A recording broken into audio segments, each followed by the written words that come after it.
Selamat datang kembali di ruang dosen bersama saya, Bu Eka Juliafat. Hari ini Anda akan menyaksikan video mengenai analisis dan perencanaan lektur, khususnya untuk balok beton bertulang. Nah, eh, pertama kali ada beberapa hal yang perlu kita rencanakan untuk balok beton bertulang. Yang pertama tentu adalah apa? Dimensi balok. Nah, dimensi balok kita harus tahu berapa B-nya dan H-nya terlebih dahulu. Ya. Dan di dalam SNI 032847 itu sudah diatur mengenai tinggi minimum balok dan plat yang diizinkan. Dan ini akan sangat berguna untuk menentukan dimensi awal ya dari batas minimum ya, minimum dimensi yang diizinkan. Nah, jadi kita tentukan dulu ini adalah tinggi balok ya. Nah, tinggi minimum balok menurut SNI 032847 itu untuk balok dengan satu ujung menerus itu diambil sebesar panjang bentangnya dibagi dengan 18,5. Dan jika kita punya balok dengan dua ujung menerus, maka diambil tinggi minimum baloknya haruslah sebesar L/21, di mana L-nya itu adalah bentang balok dengan satuannya itu milimeter. Jadi kalau misalnya kita punya balok L-nya bentangnya 4 meter, maka ya 4000 dibagi 18,5. Nanti satuannya juga dalam milimeter. Nah, ini dia lebih detailnya mengenai tabel yang ada di dalam SNI. Ada dua komponen ya, ada ini untuk menentukan tinggi minimum balok jika dia berupa satu ujung menerus dengan platnya adalah berupa plat masif satu arah atau balok atau plat satu arah, maka L-nya diambil di sini ya, L-nya 18,5. Dan kalau dia kedua ujungnya menerus, maka tinggi minimumnya diambil L/21. Kalau dia berupa balok cantilever, maka tinggi minimumnya adalah L/8. Ya. Nah, oke. Nah, ini rule of thumb-nya. Biasanya untuk penentuannya secara umum bisa diambil tinggi baloknya itu adalah sebesar L/12 ya dalam milimeter. Nah, contohnya jika kita punya bentang balok 9 meter, maka ya dibagi aja L/12 berarti 9000 mm dibagi 12 hingga dapat 750 mm. Nah, ini adalah tinggi awal. Asumsi awal untuk tinggi balok yang bisa kita ambil. Ini kelihatannya terlalu besar tapi nggak ada masalah ya. Yang penting kita ada start awalannya dulu, perkiraan terlebih dahulu yang berguna untuk menghitung dead load atau beban matinya. Nah, kalau kita sudah masuk ke beban mati, maka yang harus kita ingat bahwa ada aturan juga untuk beban mati ya, berat akibat beban mati untuk balok di bawah plat ya. Anda ingat ya, balok L atau balok T. Nah, ini ada webnya. Nah, ini bagian balok ya, untuk badan yang berada di bawah flange atau plat itu maksimum beratnya diambil sekitar 15% dari berat akibat super dead load ya dan superimposed dead load ditambah dengan beban hidupnya ya. Jadi itu aturannya untuk beban mati diambil sekitar itu 15% dari super dead load and life load-nya ya. Nah, untuk desain bisa kita mulai dengan momen maksimum untuk pendimensian balok. Nah, kita pilih ini kalau kita sudah dapat H ya, maka kita tentukan apa? Tebal selimut beton. Nah, dari situ kita tahu berapa tinggi efektif balok, yaitu H dikurangi DS-nya. Nah, setelah kita dapatkan D-nya, maka kemudian kita bisa dapatkan B. B ini kira-kira nilainya adalah antara 0,45 sampai 0,65 tinggi efektif. Nah, itu cara kita menentukan asumsi awal untuk balok, ketinggian balok, tinggi efektif, dan lebar balok. Ya.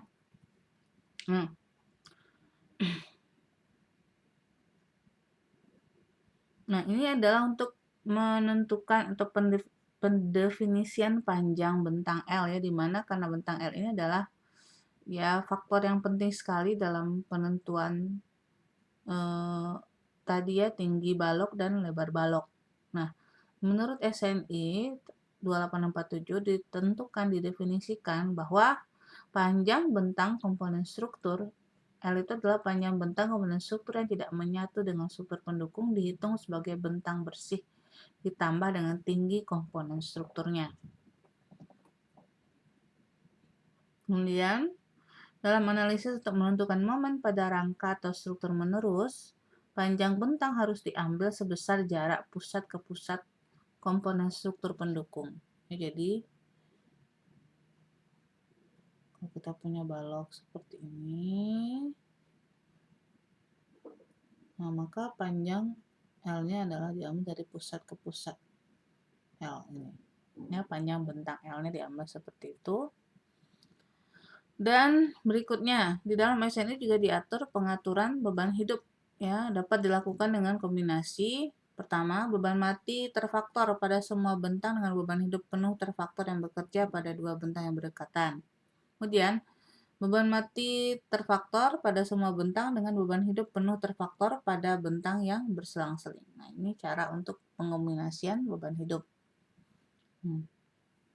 Kombinasi beban terfaktor ini mengacu pada SNI ya 2847 dan kita ambil berat atau gaya maksimum yang terjadi akibat kombinasi beban yang memungkinkan. Bisa kita lihat envelope momennya seperti ini. Jadi kita nanti hitung dulu analisis strukturnya ya berapa besar momen maksimum yang terjadi.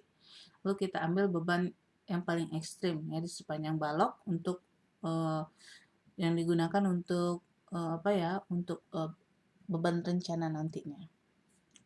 Metode analisis struktur yang bisa dilakukan untuk menentukan envelope momennya bisa menggunakan software analisis struktur misalnya SAP, ETABS, atau juga bisa menggunakan metode-metode klasik seperti slope deflection, metode cross, dan lain sebagainya. Dan bisa juga menggunakan metode pendekatan berdasarkan SNI ya 2847. Nah, metode pendekatan SNI ya. Apa itu metode pendekatan SNI? Ini metode yang bisa kita gunakan untuk menentukan momen lentur dan gaya geser dalam perencanaan balok menerus dan plat satu arah. Namun, sistem struktur yang dianalisis harus memenuhi syarat-syarat tertentu. Apa itu syarat-syaratnya? Yang pertama, terdiri atas dua bentang atau lebih. Ya, jadi, kalau satu bentang, ya pokoknya dua bentang atau lebih. Kemudian memiliki panjang bentang yang mirip-mirip, ya, yang hampir sama. Ya. Tidak lebih dari 20% perbedaan antar panjang bentang yang lain. Misalnya kalau ya L yang ini 10 maka yang ini ya 12 meter maksimal. Ya kalau misalnya sampai 15 meter panjang bentang yang di sebelahnya dengan yang satu lagi itu metode pendekatan SNI tidak bisa dipakai. Ya. Kemudian beban yang bekerja berupa beban merata, lalu rasio beban mati dan beban hidupnya harus lebih kecil dari 3 ya. Serta penampang baloknya itu haruslah bersifat prismatis ya. Nah, seperti itu.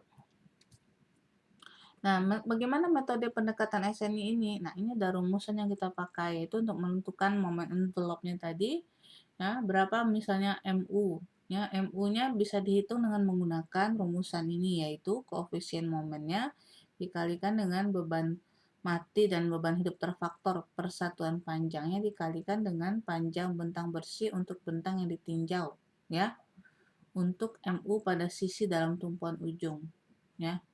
Nah, sedangkan VU-nya bisa kita hitung dengan mengalihkan koefisien geser dengan beban mati dan beban hidup ultimate dikalikan dengan panjang bentangnya. Bedanya apa? Kalau yang MU ini dia dikuadratkan, yang VU enggak dikuadratkan dan VU itu harus dibagi 2 ininya ya.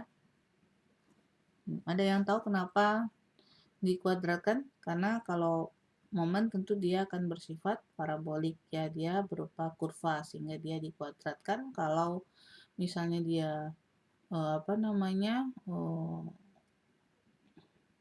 beban geser tentu dia tidak dikuadratkan karena dia berupa linear, garis linear.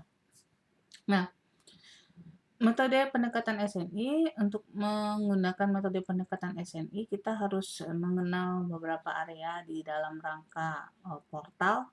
Yang pertama adalah kita harus tahu ini di daerah ujung disebut sebagai tumpuan ujung, sedangkan di yang berada ya join yang ada di dalam bangunan ya, di dalam portal itu disebut sebagai tumpuan dalam.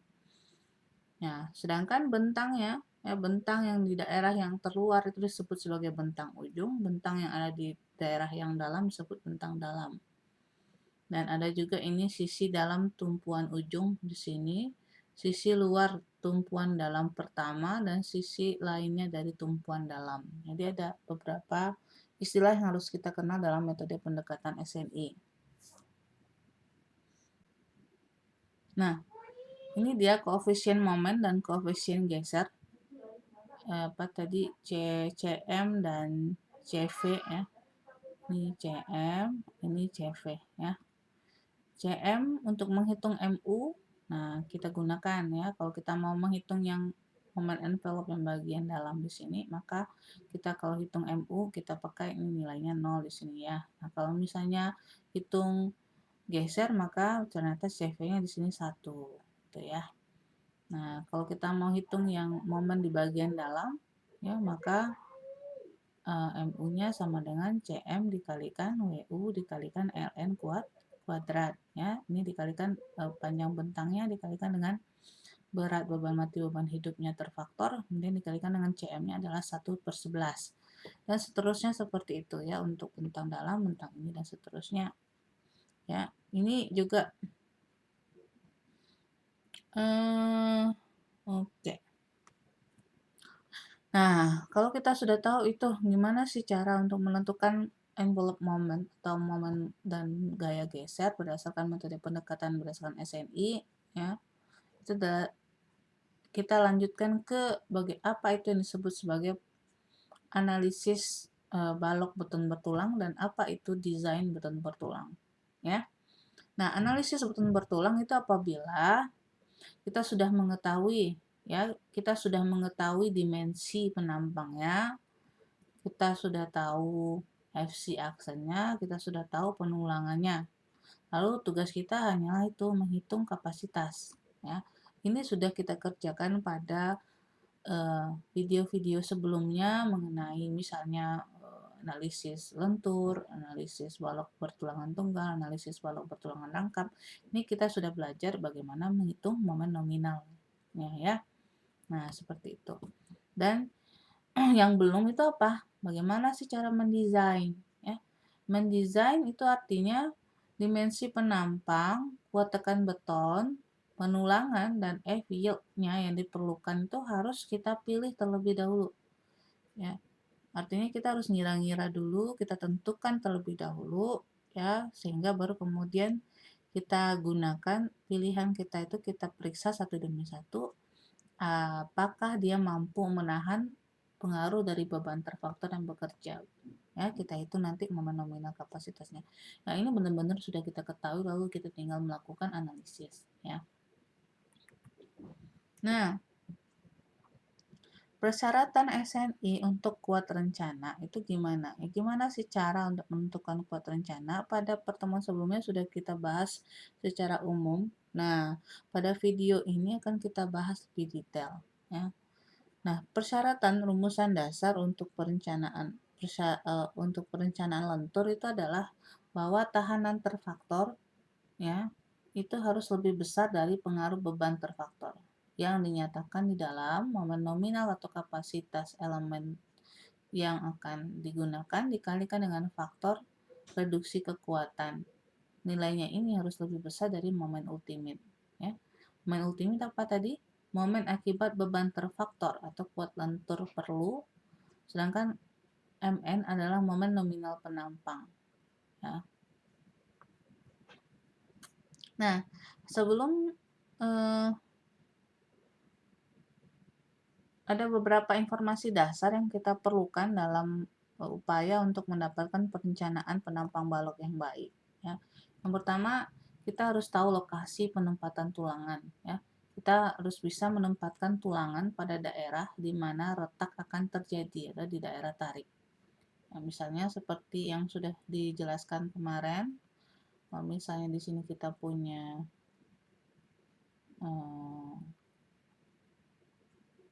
suatu balok bersayap, maka kalau misalnya momennya seperti ini, ya maka tentu di daerah momen maksimum atau lentur maksimum akan terjadi tarik yang besar, sehingga di sini akan muncul retakan. Nah, kalau di daerah sini dia akan muncul retakan, di sini muncul retakan. Ini. Nah, oleh karena itu maka tulangan utamanya tentu harus kita letakkan di daerah yang memiliki retakan yang besar. Yang pertama, ya. Nah, seperti ini. Nih. Nah, begitu. Nah, jadi begitu maksudnya lokasi penempatan tulangan, kita harus tempatkan tulangan di mana retak pertama itu terjadi. Nah, tegangan tarik ini dapat terjadi karena apa saja, ada lentur, ada beban aksial, dan juga akibat pengaruh susut. Ya. Kemudian kita harus pertimbangkan juga informasi dasar untuk perencanaan balok, yaitu pelaksanaan konstruksinya.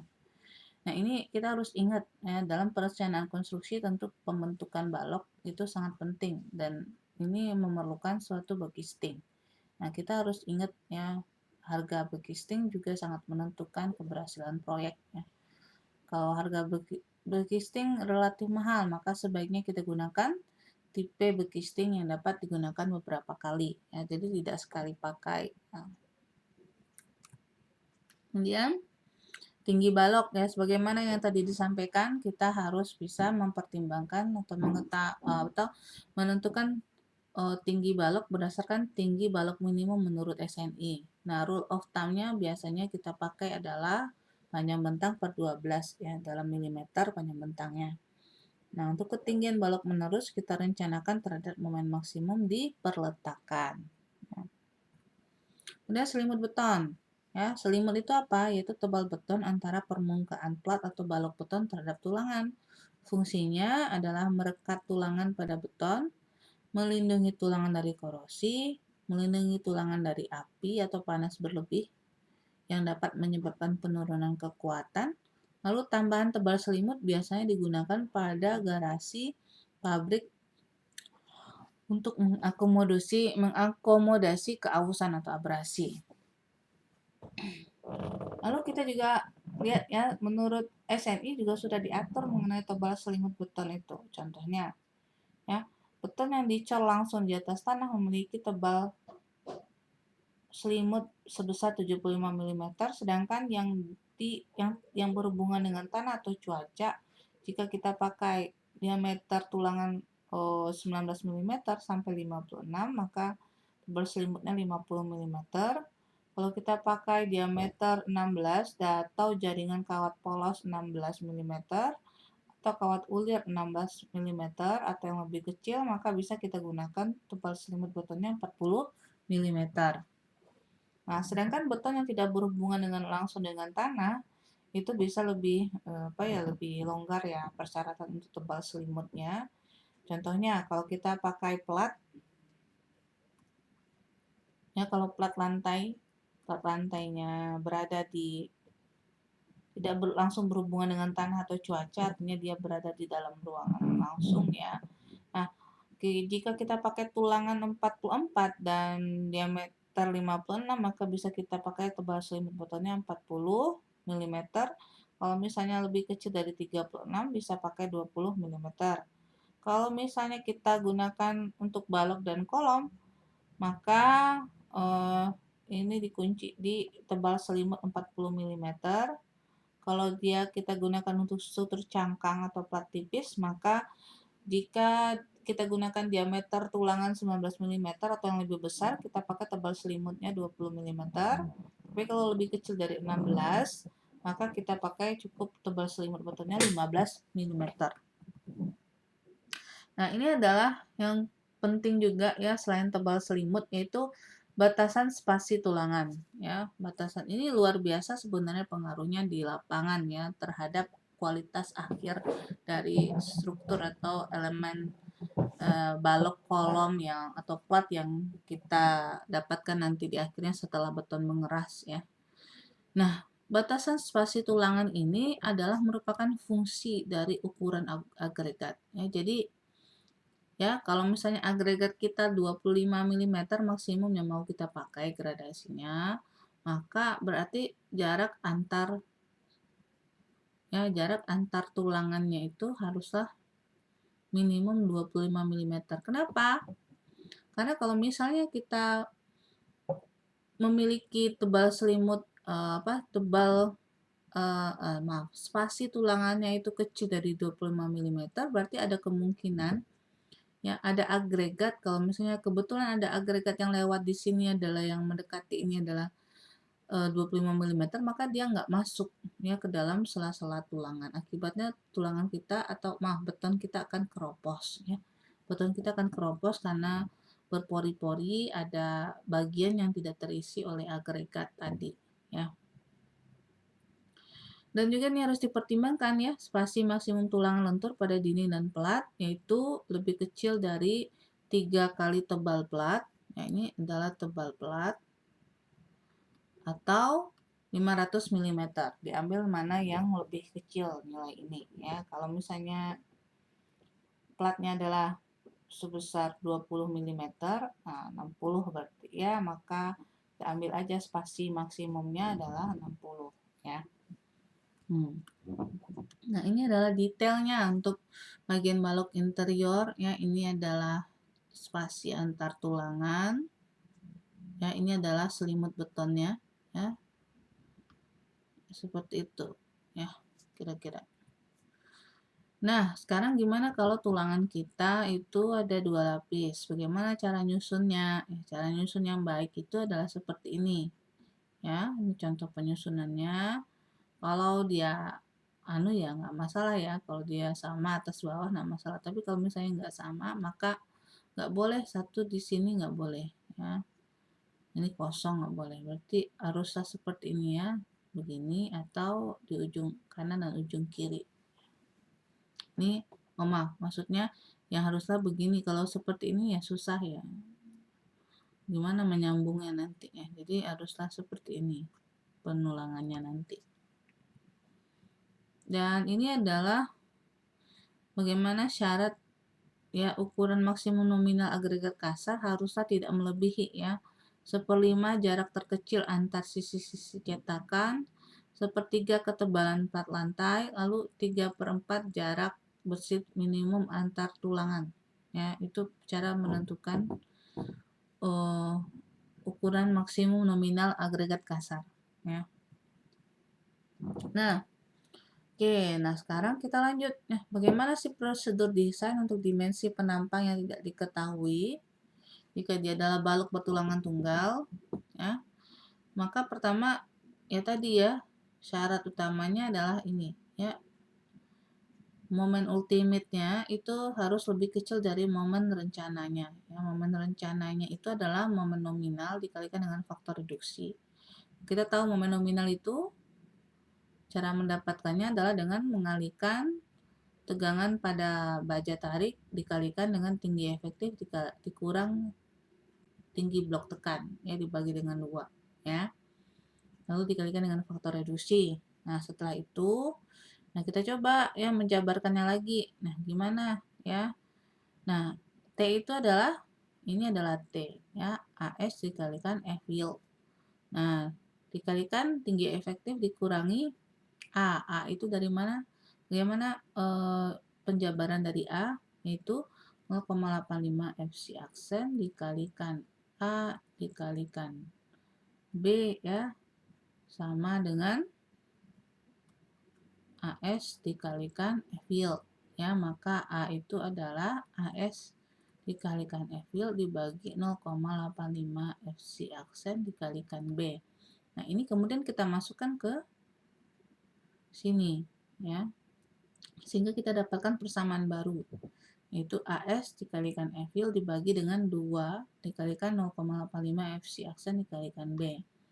Nah, dari sini ya, dari sini kita bisa dapatkan lagi persamaan baru ya, yaitu kita tahu bahwa rasio penulangan itu apa?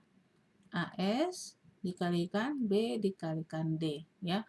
Nah, kita tahu nih AS apa? Ini ada faktor AS ya. AS sama dengan Rho dikalikan B dikalikan D. Nah, ini berarti ini ya, kita masukkan ini ke sini persamaannya berdasarkan AS, ini juga. Ya, ini kita masukkan ke sini ya, sehingga nanti kita bisa lakukan suatu penyederhanaan lagi terhadap rumusan ini, yaitu dengan menggunakan indeks tulangan. Indeks tulangan itu adalah suatu indeks yang rasio penulangannya juga dipengaruhi oleh mutu tulangan, ya, mutu tulangan dan mutu betonnya, perbandingan antara mutu beton dengan mutu tulangan. Nah, sehingga ini nanti perencanaan kita menjadi lebih komprehensif dan lebih cepat gitu ya. Nah, ini ada suatu penelitian sudah menentukan bahwa indeks suatu penulangan itu adalah rasio penulangan dikalikan F yield dibagi dengan FC aksen. Nah, ini lalu bisa kita gunakan di dalam persamaan ini, ya. Berarti ini apa? Oke, kita lanjutkan dulu ke sini. Nah, berarti ini kita masukkan ke dalam persamaan, ya, bahwa Rho-nya itu rasio penulangan dikalikan dengan Rho dikalikan B dikalikan D, dan ini ada rasio penulangannya ya. Boleh kita lihat ke sini. Nah, ini Rho ya dikalikan dengan F yield dikalikan dengan FC aksen, berarti kita sudah dapatkan ini D dikurangi omega dikalikan ya dikalikan omega dikalikan B dikalikan D, ini B-nya dicoret ya, dikalikan D, lalu dibagi dengan 2 kali 0,85 ya, 2 kali 0,85 itu ya kita tinggal hitung ya berapa nilainya. 2 kali 0,85 yaitu nih 0,591 dibagi 2 kali 0,85, sehingga kita dapatkan persamaan baru ya seperti ini. Lalu kita tinggal hitung ya berapa besar MN-nya. MN-nya bisa kita pakai MN sama dengan MU dibagi dengan faktor reduksi ke sini. Nah, lalu bisa kita hitung nanti ya MU per faktor reduksi menggunakan persamaan baru ini. Dan MU per Rho-nya ini BD kuadratnya bisa kita pindahkan lagi ke sini, sehingga kita cuma mendapatkan omega dikalikan FC aksen dikalikan 1 dikurangi 0,59 dikuadratkan. Nah, ini ada juga penelitian yang menyebutkan ini sebagai faktor R. Nah, faktor R. Nah, di mana faktor R ini nanti bisa kita gunakan langsung ya untuk menghitung B dikalikan D kuadrat sama dengan MU per faktor reduksi dibagikan dengan faktor R tadi. Nah, oke. Nah, itu agak sedikit berbeda ya. Nah, nanti kalau untuk menganalisis ya bisa kita gunakan berbagai persamaan-persamaan analisis penampang yang sudah kita kenal pada video-video sebelumnya. Nah, oke. Untuk perencanaan itu bisa kita gunakan juga ya yang persamaan yang tadi ya. Sekarang gimana kalau dimensi atau penampangnya tidak kita ketahui ya, bagaimana cara kita melakukan desainnya. Nah, berikut adalah prosedurnya. Yang pertama, kita asumsikan bahwa properti material ya, properti material, beban dan panjang bentang semuanya diketahui dulu. Dengan cara mengestimasi atau menentukan berapa berat sendiri dengan menggunakan aturan-aturan seperti bahwa tinggi balok ya itu bisa diambil pendekatannya sekitar 8 sampai 10% dari panjang bentang. Kemudian B itu diestimasikan adalah setengah dari H tadi. Kemudian berat suatu balok persegi kita ambil berkisar antara 15% dari beban superimpos dari beban mati, beban hidup, dan beban lain. Dan asumsi B sekitar setengah H tadi ya. Nah, perkiraan awal nilai H dan B dari dua prosedur di atas memang harus dipilih. Ya, sehingga karena itu harus kita gunakan untuk menghitung berat sendiri dan MU. Ya, kalau nggak tanpa itu tidak ada starting point, ya kita nggak bisa mulai apa-apa. Berarti kita harus berani memutuskan ya, bahwa saya menggunakan asumsi itu. Ya.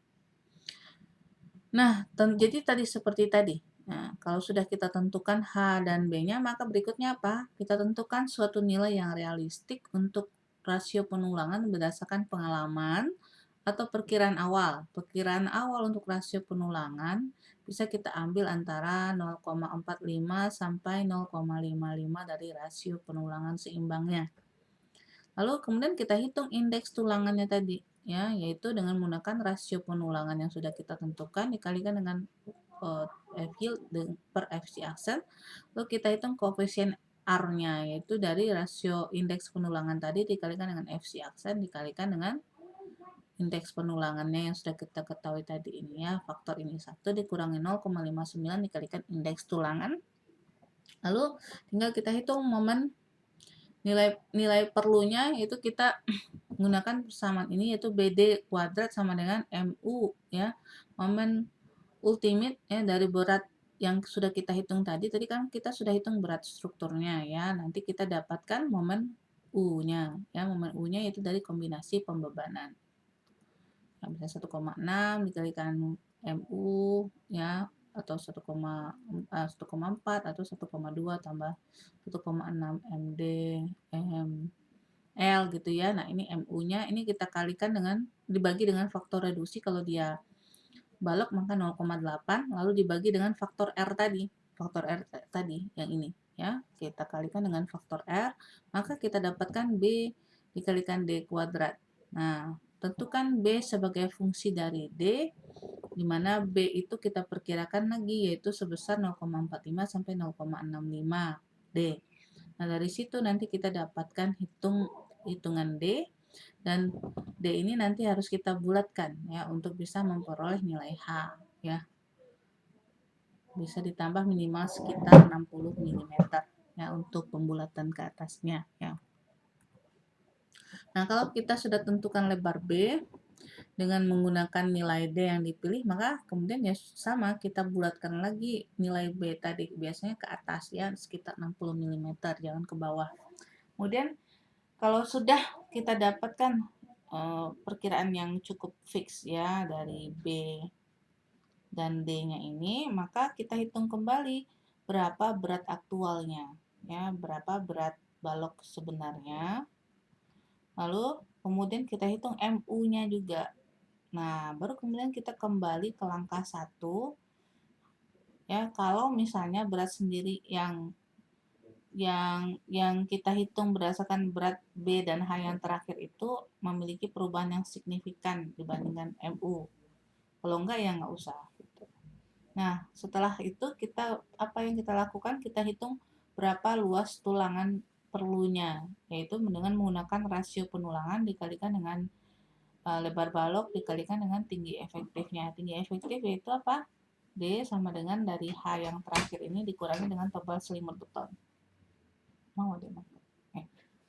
Gunakan nilai D yang telah dipilih pada langkah 6 dan nilai B tanpa pembulatan yang dihitung pada langkah 7 tadi.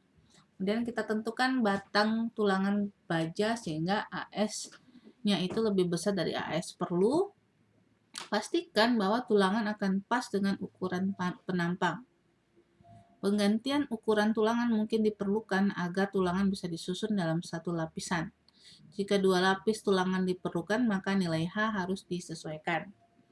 Kemudian hitung MN aktual untuk dimensi penampang dan tulangan yang telah ditentukan. Harus diperiksa apakah kekuatannya lebih besar dari MU ya. Nggak boleh over design, nggak boleh lebih dari 10% ya. Oke. Nah, berikutnya adalah prosedur desain untuk dimensi penampang yang telah diketahui.